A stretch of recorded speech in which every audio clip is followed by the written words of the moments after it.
Hey guys, my name is Marco, and this is my name generator for CSE480.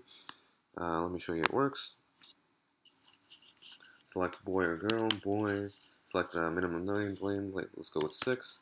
Maximum name length 8. And mark off order, go 3. How many names do you want to generate? 10.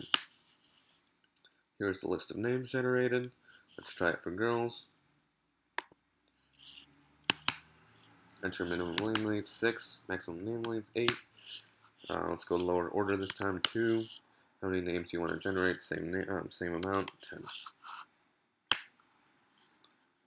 So you see with the lower order, we get kind of weirder names, or less normal names.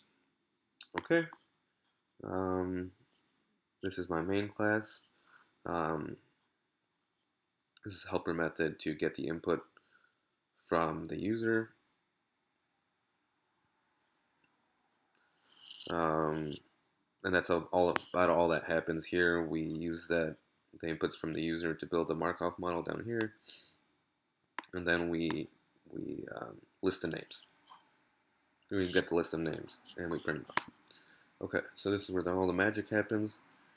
Um, like I said, we use the input from the user to construct the Markov model, grabbing the gender, the minimum name length, maximum name length, the order, etc.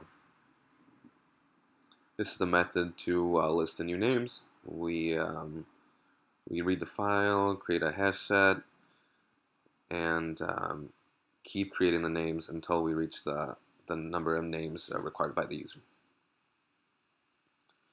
Um, This is a helper method to check the names against the requirements of the user. Um, Once they fit the requirements, we generate a new name. Down here, we read the file, um, depending on what gender the user requested.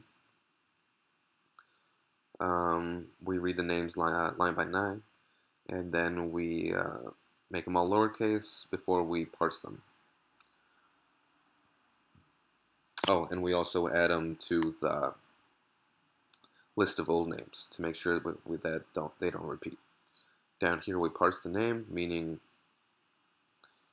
first we append the dashes according to the order by the number of the Markov model. The substring for the key of the outer map.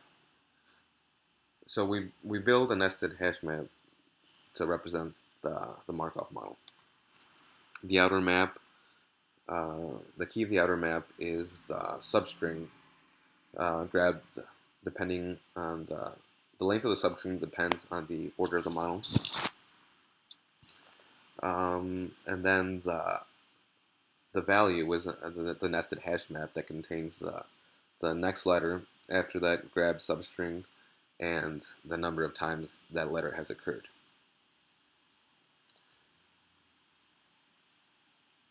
Down here we generate a new name. Again, we start off from the dashes. The dashes, we append the dashes to an empty string to so that we can use that to look it up in the map. After that, we check to make sure while the end of the string is not a dash, we keep building the name. After we grab the name, we take out all the dashes to clean it up, and we capitalize it. Finally, we grab the next letter. This is really where the probability of the model comes. You add the letter to the array list, depending on how many times it occurred for that key, for that substring.